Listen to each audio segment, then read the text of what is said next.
पश्चिमी पाकिस्तान की सेना से तंग आकर हजारों पूर्वी पाकिस्तानी भारत में शरण ले रहे थे। ये 1970 के आसपास का समय था। महज एक साल के अंदर 1 करोड़ से ज्यादा लोग पूर्वी पाकिस्तान से भारत की सीमा में प्रवेश कर चुके थे। इन आंकड़ों ने तत्कालीन प्रधानमंत्री इंदिरा गांधी की चिंता बढ़ा दी।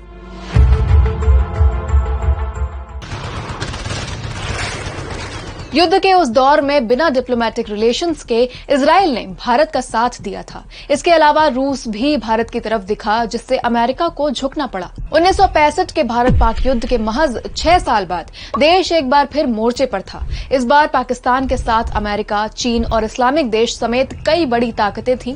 जाहिर है, इससे पाकिस्तान के पास हथियार और रसद की कोई कमी नहीं होने वाली थी। श्रीनाथ राघवन की 1971 युद्ध पर लिखी किताब 1971 a global history of the creation of Bangladesh के मुताबिक भारत ने इजराइल से इस युद्ध में मदद मांगी, क्योंकि इजराइल और पाक के रिश्ते अच्छे नहीं थे।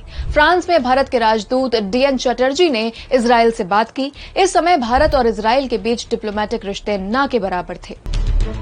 अमेरिकी पत्रकार ने नेहरू लाइब्रेरी में रखे हुए हक्सर पेपर्स के हवाले से अपनी किताब ब्लड टेलीग्राम में लिखा, इजरायली प्रधानमंत्री गोल्डा मेयर ने गुप्त रूप से भारत को कुछ मोर्टार और हथियार भिजवाए।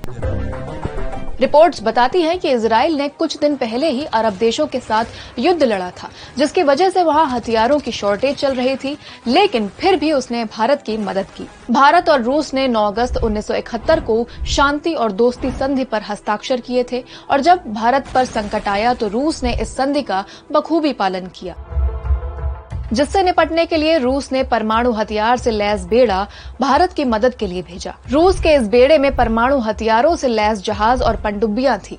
अमेरिका और ब्रिटेन का जंगी बेड़ा जब तक बंगाल की खाड़ी में आता, उससे पहले ही रूस ने मोर्चा संभाल लिया था। 15 दिसंबर को पाकिस्तानी जनरल AA के नियाजी ने सैम मानेकशॉ को युद्ध विराम का संदेश भेजा।